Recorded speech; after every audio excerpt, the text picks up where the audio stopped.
waktu baca bukunya Tim Keller yang prayer tuh dia juga ada bilang kadang-kadang kita mesti jurnal untuk prayer supaya waktu nanti kita suatu saat nanti udah tua atau kapan kita mungkin mengalami pergumulan, waktu kita lihat lagi Tuhan tuh udah pernah lo jawab tentang ini yang ini kayak gitu. Jadi kita selalu ingat, dan salah satunya bisa ditolong dengan buat jurnal. Itu sih aku yang pertama.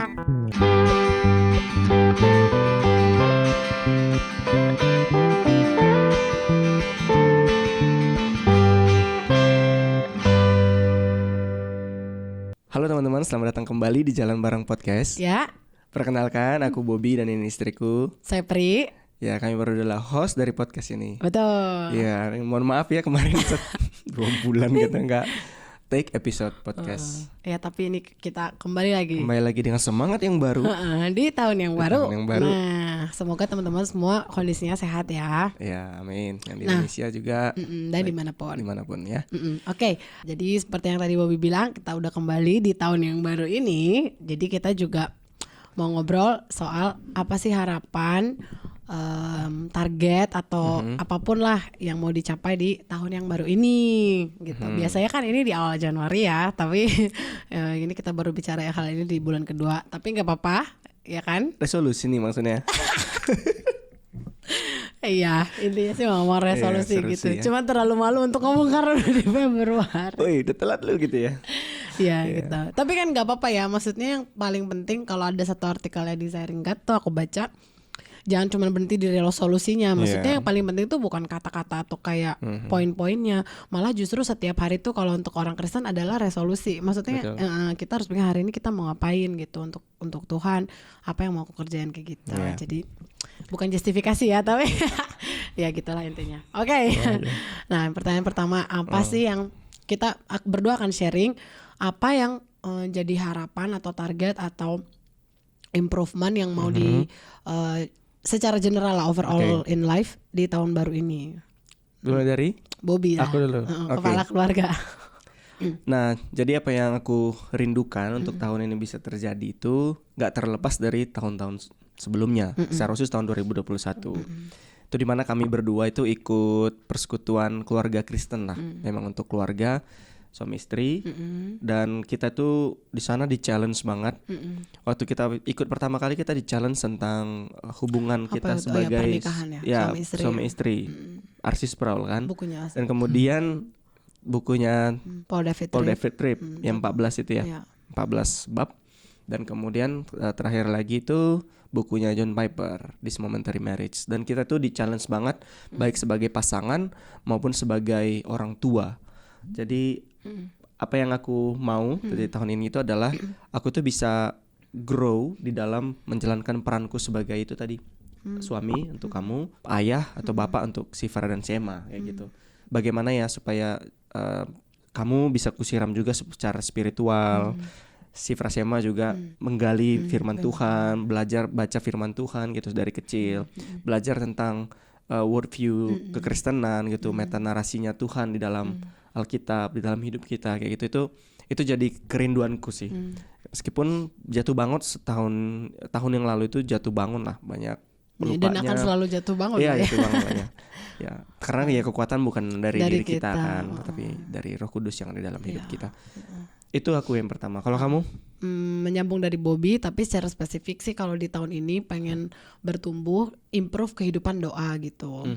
Dalam arti, maksudnya bukan cuma dari frekuensi gitu bertambah doanya gitu kan, tapi kayak gimana ya supaya bisa waktu berdoa tuh bukan cuma aku yang kayak ngasih list daftar keinginan gitu, tapi di dalamnya tuh bertumbuh juga dalam berdoa sesuai dengan firman Tuhan tuh gimana, terus tuh mendoakan orang lain, mendoakan topik-topik lain yang mungkin dulu-dulu gak kepikiran gitu untuk didoakan. Terus juga membuat keteraturan di dalam struktur di dalam berdoa dan kayaknya tanggal-tanggalnya atau apa kayak gitu, simply supaya yang kayak kita bicarain kemarin kayak don't forget to remember gitu. Kayak waktu baca bukunya Tim Keller yang prayer tuh dia juga ada bilang kadang-kadang kita mesti jurnal untuk prayer supaya waktu nanti kita suatu saat nanti udah tua atau kapan kita mungkin mengalami pergumulan, waktu kita lihat lagi Tuhan tuh udah pernah lo jawab tentang ini yang ini kayak gitu. Jadi kita selalu ingat, dan salah satunya bisa ditolong dengan buat jurnal. Itu sih aku yang pertama untuk kehidupan doa.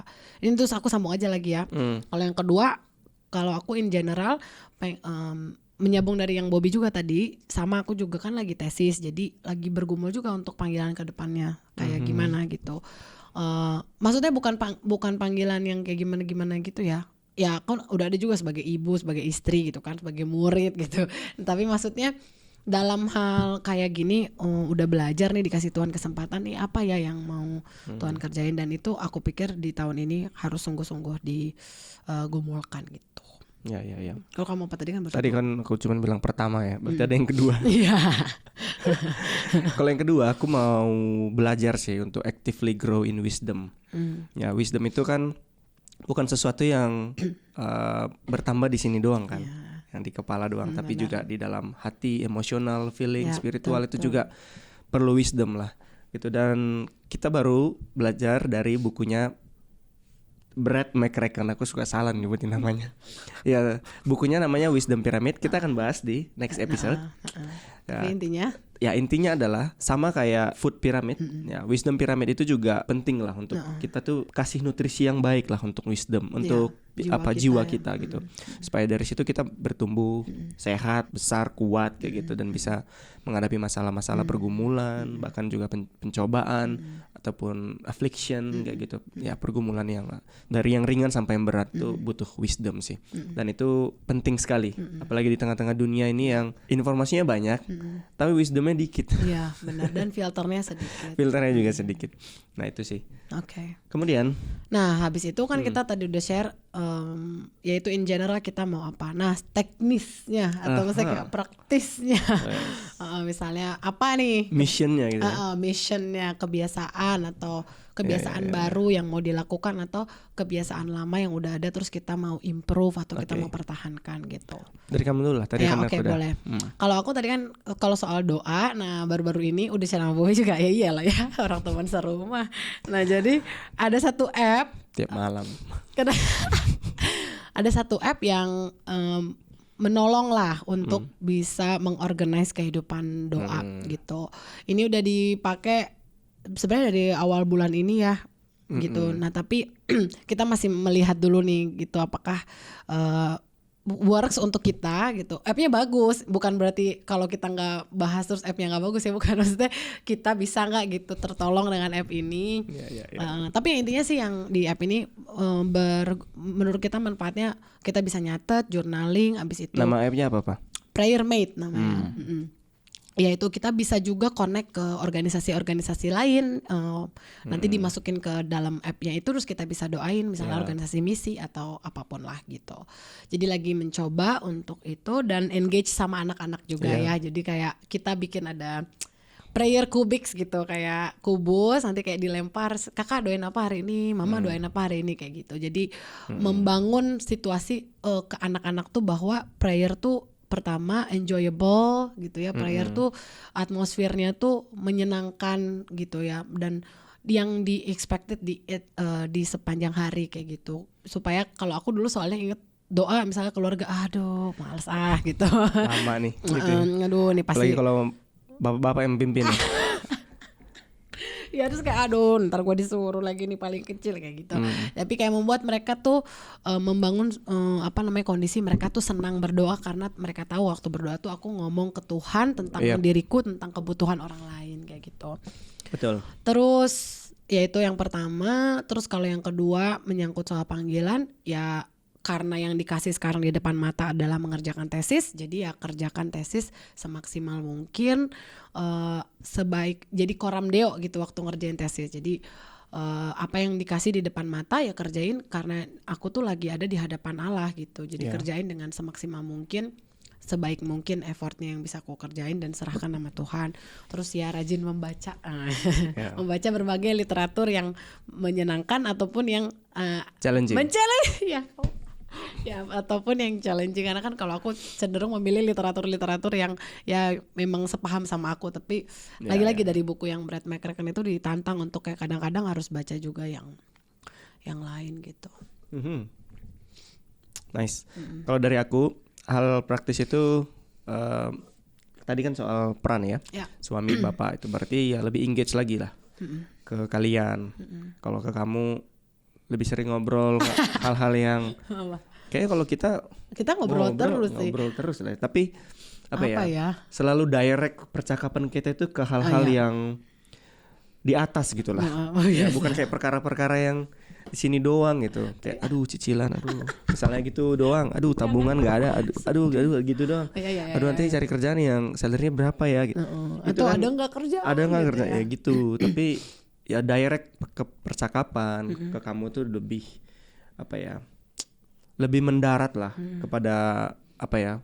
Firman Tuhan dan itu bertumbuh dari situ gitu. Value keluarga value-nya ini betul. Ya, jadi kayak jangan cuman sekedar apa yang ngisi makan perut kita hari ini aja gitu dan udah nggak ada nilai kekekalannya dari percakapan kita gitu. Jadi ya itulah lebih engage ke kamu, baik juga ke anak-anak. Nah, anak-anak meskipun kita udah mulailah dari baby mereka bacain cerita Alkitab gitu, tapi itu kayaknya terus-menerus nggak boleh dihilangkan lah ya. Terus kayak kemarin juga ditegur banget ya yang pas webinar itu. Webinar bullying kan.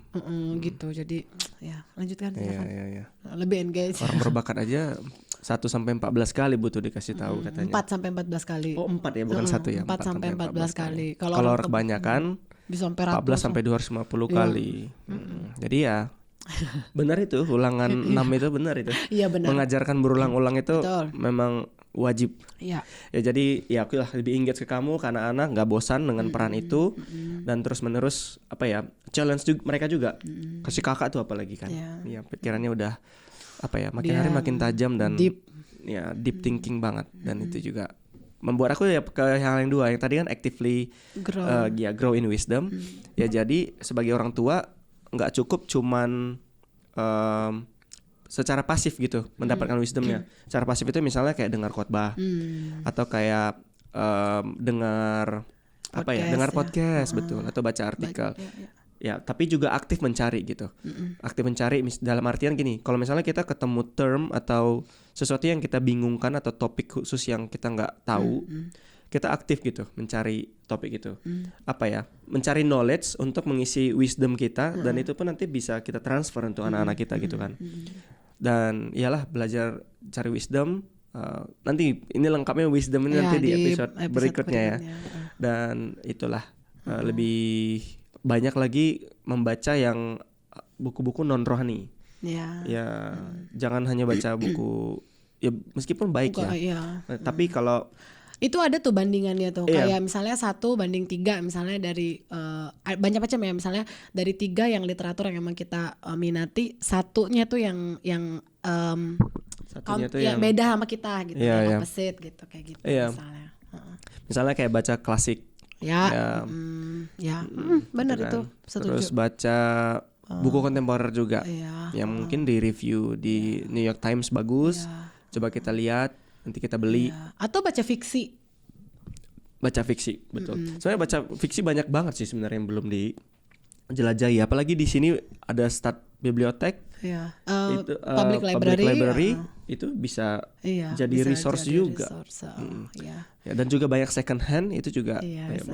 Kemarin aku beli buku di second hand itu tentang Funeral Games, Mary Renault. Ini trilogi tentang Alexander the Great. Nah, aku baca ini sebenarnya buku ketiga sih sebenarnya. Itu belajar juga sih. Kalau di khotbah kan kita dengar aja kan Alexander itu siapa. Dia mengalahkan bangsa-bangsa apa. Ya gitu-gitulah. Itu kan pasif kita terima. Oh iya ya. Tapi kalau kita aktif, kita baca, kita cari, kita makin gain kan di situ. Nah, itu maksudnya tadi. Actively gain wisdom itu dari resource yang baik lah. Dan kalau aku menambahkan dari situ secara aktif juga karena kita nggak bisa grow in wisdom by ourselves. Kada Don Carson tuh bilang Christianity is always personal but not private gitu. Our growth pertumbuhan kita di dalam Kristus itu personal, memang urusan kita sama Tuhan. Tetapi kehidupan Kristen tuh bukan kehidupan yang private yang bisa kita kerjain sendiri, jalanin sendiri. Nah jadi salah satu yang kami berdua juga aku pikir mau bertumbuh dalam gaining wisdom adalah berada di komunitas yang bisa challenge kita, yang bisa membuat kita bertumbuh dalam berbagai hal gitu. Dan termasuk bertumbuh di gereja atau gereja juga, di komunitas persekutuan orang percaya yang lainnya gitu. Karena dengan bergaul sama mereka kita kayak ada surrounded by great cloud of witnesses orang-orang yang juga berjalan mengejar kerajaan Allah gitu. Dan juga orang-orangnya nggak semuanya sepaham sama kita kan. Iya Dan benar, berbeda-beda. justru itu yang healthy kan, kayak kita harus makan berbagai macam makanan gitu, dan harus lihat dari berbagai macam perspektif supaya bisa grow gitu. Ya, kira-kira Itu, begitulah general resolution kita untuk tahun ini. Iya. Nanti kita Nah cek kalau teman-teman tahun apa mungkin kalau misalnya mau sharing atau apa bisa di kolom komentar kalau di YouTube, atau bisa share di Instagram terus tag kita Jalan Bareng Podcast. Nanti kita sama-sama juga grow di tahun ini dengan hal-hal yang baik. Betul. Oke. Bye bye. Thank Sampai you. jumpa Sampai lagi. jumpa di next episode.